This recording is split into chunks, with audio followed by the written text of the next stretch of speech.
Assalamualaikum warahmatullahi wabarakatuh. Kami dari kelompok 8 yang beranggotakan Arifah Zaitun, Alivia Nurkusuma Wardani, Febri Listio Ruci. Kami di sini akan menjelaskan sedikit mengenai pembiayaan modal kerja. Pengertian dari modal kerja itu sendiri adalah modal kerja adalah dana yang ditanamkan dalam aktiva lancar, oleh karena itu dapat berupa kas, piutang, surat-surat berharga, persediaan, dan lain-lain. Modal kerja bruto adalah keseluruhan dari aktiva atau harta lancar yang terdapat dalam sisi debit neraca. Modal kerja neto adalah keseluruhan harta lancar dikurangi hutang lancar.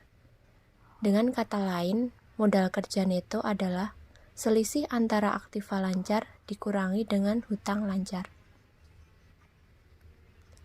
Jadi, pembiayaan modal kerja syariah adalah pembiayaan jangka pendek yang diberikan kepada perusahaan untuk membiayai kebutuhan modal kerja usahanya berdasarkan prinsip-prinsip syariah. Jangka waktu pembiayaan modal kerja maksimum 1 tahun dan dapat diperpanjang sesuai kebutuhan. Selanjutnya, konsep modal kerja. Di sini ada 3 konsep. Yang pertama, konsep kuantitatif. Dalam konsep ini, modal kerja mendasarkan daripada dana yang tertanam dalam aktiva lancar, yang dapat berupa kas, piutang dagang, persediaan, persekot biaya, yang semuanya itu sekali berputar kembali dalam bentuk semula. Jadi, besarnya modal menurut konsep ini adalah semua aktiva lancar. Yang kedua, konsep kualitatif. Pengertian modal kerja dalam konsep ini adalah semua dana yang tertanam dalam aktiva lancar dikaitkan dengan hutang yang harus segera dibayar. Dengan demikian, modal kerja menurut konsep ini adalah aktiva lancar dikurangi dengan hutang lancar, atau kelebihan aktiva lancar di atas hutang lancar. Konsep yang ketiga yaitu konsep fungsional. Konsep ini mendasarkan pada fungsi daripada dana dalam menghasilkan pendapatan. Setiap dana dalam perusahaan yang digunakan adalah dimaksudkan untuk menghasilkan pendapatan. Kebijakan modal kerja. Setiap perusahaan memiliki kebijakan yang berbeda dalam mencapai tujuannya. Ada 3 tipe kebijakan modal kerja yang kemungkinan digunakan oleh perusahaan. Yang pertama, kebijakan konservatif. Kebijakan modal kerja konservatif merupakan manajemen modal kerja yang dilakukan secara hati-hati. Kedua, kebijakan agresif. Pada kebijakan ini, sebagian modal kerja permanen dibelanjai dengan sumber dana jangka panjang, sedangkan sebagian modal kerja permanen dan modal kerja variabel dibelanjai dengan sumber dana jangka pendek. 3. Kebijakan moderat. Pada kebijakan ini, aktiva yang bersifat tetap, yaitu aktiva tetap dan modal kerja permanen, dibelanjai dengan sumber dana jangka panjang, sedangkan modal kerja variabel dibelanjai dengan sumber dana jangka pendek. Penentuan kebutuhan modal kerja. Penentuan modal kerja dibutuhkan suatu pendekatan agar dapat tercapai perencanaan kebutuhan modal kerja yang optimal.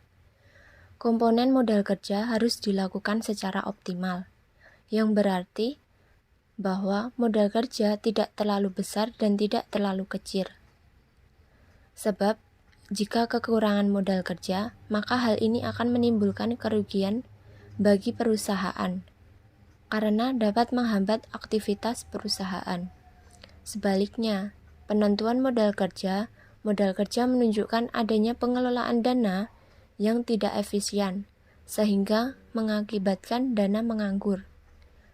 Berdasarkan hal tersebut, perusahaan harus mengendalikan modal kerja untuk menciptakan optimalisasi pengelolaan modal kerja. Yang selanjutnya adalah ilustrasi menentukan kebutuhan modal kerja. Besar kecilnya kebutuhan modal kerja tergantung kepada dua faktor, yaitu yang pertama, periode perputaran atau terikatnya modal kerja.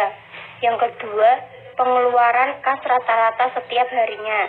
Dengan jumlah pengeluaran setiap hari yang tetap, tetapi dengan makin lamanya perputarannya, maka jumlah modal kerja yang dibutuhkan semakin besar. Contoh, PT Rafa menghasilkan produk X sebanyak 20 unit setiap hari. Dalam 1 bulan perusahaan bekerja 25 hari. Unsur biaya yang dibebankan untuk setiap unit produk sebagai berikut. Bahan mentah A, Rp100. Bahan mentah B, Rp25. Tenaga langsung, Rp75. Biaya administrasi setiap bulan, Rp12.500. Gaji pimpinan perusahaan setiap bulan, Rp25.000. Bahan mentah A dibeli dengan uang muka 5 hari sebelum bahan tersebut diserahkan. Waktu yang diperlukan untuk membuat barang 3 hari. Barang masih harus disimpan 2 hari sebelum dijual. Penjualan produksi dilakukan dengan kredit. Syarat 5 hari sesudah barang diambil.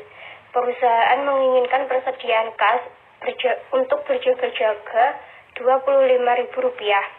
Dari data tersebut diminta A. Hitung lamanya terikatnya dana pada bahan baku A. B. Hitung lamanya terikatnya dana pada bahan baku B, tenaga kerja, biaya administrasi, dan gaji. C. Hitung besarnya kebutuhan modal kerja.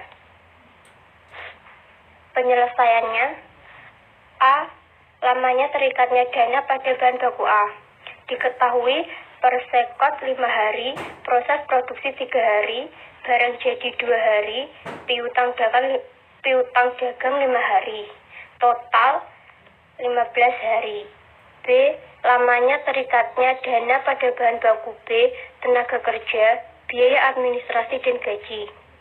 Diketahui proses produksi 3 hari, barang jadi 2 hari, piutang dagang 5 hari, total 10 hari. Yang C. Perhitungan kebutuhan modal kerja. Diketahui bahan mentah A sama dengan 20 unit dikali Rp100 dikali 15 hari sama dengan Rp30.000. B. Bahan mentah B sama dengan 20 unit dikali Rp25 dikali 10 hari sama dengan Rp5.000. C. Tenaga kerja langsung sama dengan 20 unit dikali Rp75 dikali 10 hari sama dengan Rp15.000.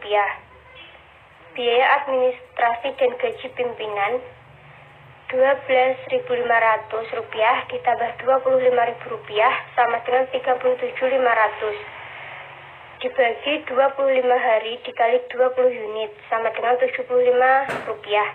Biaya administrasi dan gaji pimpinan 20 unit dikali Rp75 dikali 10 hari sama dengan Rp15.000. Persediaan kas untuk berjaga-jaga sama dengan Rp25.000. Sehingga jumlah modal kerja yang diperlukan adalah Rp90.000. Sekian presentasi dari kelompok 8 mengenai pembiayaan modal kerja. Apabila ada salah kata, kami mohon maaf. Wassalamualaikum warahmatullahi wabarakatuh.